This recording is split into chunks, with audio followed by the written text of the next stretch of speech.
दुनिया के उस कोने में जहाँ कोई नक्शा भी जाने की हिम्मत नहीं करता, एक जंगल था जो किसी और के जैसा नहीं था। वह हरा नहीं था, न ही सुनहरा, वह पूरा लाल था।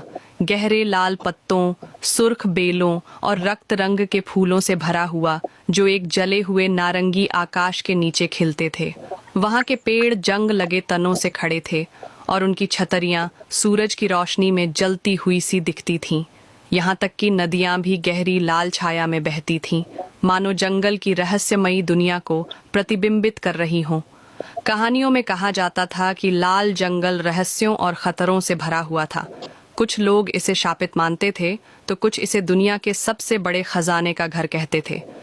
लेकिन जो भी वहां गया, वह कभी लौट कर नहीं आया। एक शाम जब लाल सूरज क्षितिज के नीचे डूब रहा था, एक अकेला यात्री कायल उस जंगल में दाखिल हुआ। वह खोई हुई चीजों का खोजी था, एक ऐसा साहसी व्यक्ति जो अज्ञात को तलाशने निकला था। उसने सुना था कि जंगल के दिल में एक परी रहती थी, एक लाल परी जो अंगारों की तरह चमकती थी और एक ऐसा रहस्य छुपाकर रखती थी जो समय से भी पुराना था। जैसे जैसे कायल जंगल के अंदर बढ़ा, सब कुछ अजीब सा महसूस होने लगा। हवा में मसालों की महक थी और कुछ ऐसा भी जो बिजली के झटके जैसा था, जैसे तूफान आने से पहले की गूंज।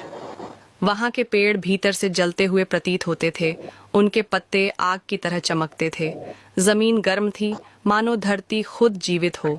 तभी उसे एक हल्की घंटियों जैसी हंसी सुनाई दी। कायल ने आवाज की दिशा में देखा और वह दिखी। लाल परी एक पिघले हुए सोने की झील के ऊपर हवा में तैर रही थी। उसके पंख जलती हुई लपटों जैसे चमक रहे थे। उसके बाल सूर्यास्त के रंग के थे और आंखें गहरे लाल नगीने जैसी। वह उसे जिज्ञासा से देख रही थी, जैसे वह उसकी ही प्रतीक्षा कर रही हो। तुम्हारे पास बहुत हिम्मत है जो यहाँ तक आ गए, परी ने कहा। उसकी आवाज अंगारों की चटक जैसी थी।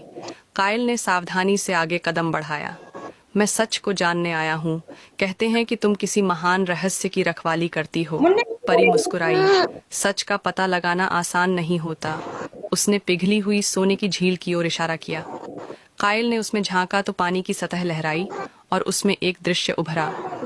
उसने लाल जंगल को देखा, वैसा जैसा वह पहले था, हरा भरा, जीवन और खुशियों से भरा हुआ। फिर वहां एक भीषण आग लगी, लेकिन वह आग विनाश की नहीं, बल्कि परिवर्तन की थी। जंगल जलकर राख नहीं हुआ, बल्कि एक नई पहचान में बदल गया था। यह जगह शापित नहीं है, परी ने कहा।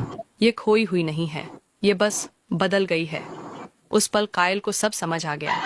लाल जंगल कोई बर्बादी की जगह नहीं था, न ही भूले हुए जादू का कैद खाना।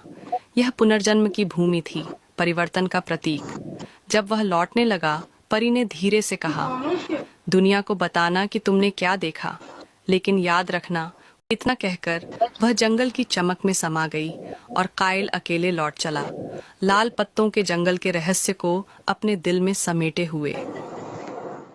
अगर आपको ऐसी और मजेदार और सीख